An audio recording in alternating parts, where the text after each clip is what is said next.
Assalamualaikum, this is me Mehak and welcome to Mehak Mahayat show. আজকে হচ্ছে আমি আমার কিছু কিছু জিনিস মানে নৈতিকতার দিক থেকে শেয়ার করতে চাচ্ছি। মানুষকে নিজের জিনিস এমনভাবে ইউজ করতে একদমই দেওয়া উচিত না, স্পেশালি আমার ক্ষেত্রে তো একদমই না। আমি হচ্ছে আমার জিনিস একদম ওপেন রাখি, যে কেউ এসে ইউজ করবে আমাকে বলারও দরকার বলে আমি মনে করি। তাও যদি জিজ্ঞেস করে আমি খুবই অফেন্ডেড হয় যে না, জিজ্ঞেস করার দরকার নেই, আপনি আপনার মতো ইউজ করেন। বাট এটা আমার লাইফে অনেক বড় দিন ছিল। কালকে আমারই একজন শত্রু, এখন তো শত্রুই বলবো, আমার মোবাইলটা অনেক জোরে মেলা মারছে, গ্লাস স্ক্রিন করে ফেটে গেছে। তো এগুলো তো শখের জিনিস। মোবাইল আমার কখনো শখের ছিল না, বাট এই মোবাইলটা আমার খুবই শখের। আমি 15th অক্টোবর 2024 নিয়েছিলাম, আর 10th অক্টোবর 2024 আমি এটা প্রি অর্ডার দিয়েছিলাম। কোন মোবাইল কোন মডেল কিছুই বলবো না, এটা আমার খুবই শখের, একান্তই আমার।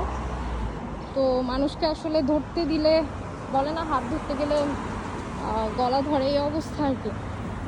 দিয়েছিলাম মোবাইলটা, ইচ্ছা করেই মেলা মারছে। তো আমার সাথে সাথে রু থেকে বদ্ধ চলে আসে, কারণ হয় না, এখানে তো আমি অনেক কষ্ট করে সব কিছু ম্যানেজ করতেছি, নিজেই ম্যানেজ করতেছি। আগে তো ফ্যামিলির উপর ডিপেন্ড ছিলাম, এখানে তো আমি নিজেই বলতে গেলে আর তো।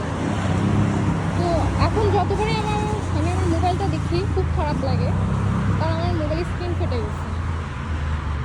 যতবারই দেখি বদ্ধ চলে আসে, যদি দিতে চাই না। বাট শখের জিনিস আমার, যে কোনো জিনিস যে কোনোভাবে মানুষ ইউজ করছে, এখনও করে, আমি কখনোই ডাক দিই না। আমাকে যারা পার্সোনালি চিনে তারা জানে, কখনোই ডাক দিই না, আমার জিনিসগুলো ওপেন রাখি।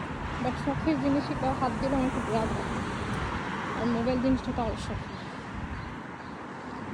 তো বলবো আর কি যে কখনোই শখের জিনিস ধরতে দেওয়ার অনুমতি দেওয়া উচিত না, কারণ নিজের কাছে নিজের প্রবলেমগুলো, নিজের শখগুলো পাহাড় হলেও অন্যের কাছে এটা কিছুই না। তো আমি যখনই মানুষটার কথা মনে করবো, আই ডোন্ট থিঙ্ক আমি আর নর্মালিও নিব ওই মানুষটা। আর আরেকটা ব্যাপার হচ্ছে, মানুষকে অনেক বেশি প্রশ্রয় দিতে নাই। নিজেদের কাছে যা আছে তা নিয়ে চলা উচিত। শুধু মানুষের কাছে ছোট হওয়া, কোনো কোনো সময় কোনো না কোনোভাবে একভাবে ছোট করেই ফেলা। এটাই ছিল আজকের জন্য। আর এখন হচ্ছে আমি জবে যাচ্ছি, অনেক রোদ পড়ছে, আমি জানি না মোবাইলে কতটুকু ক্যাপচার হয়েছে, কতটুকু সাউন্ড শোনা গেছে, কি দেখা যাচ্ছে, কারণ খুবই রোদ। হচ্ছে প্লাজা। আচ্ছা, আজকের জন্য এতটুকু, অনেক রোদ পড়ছে, চোখ ভালোভাবে ব্লিঙ্কও করতে পারছি। আল্লাহ হাফিজ, আসসালামু আলাইকুম।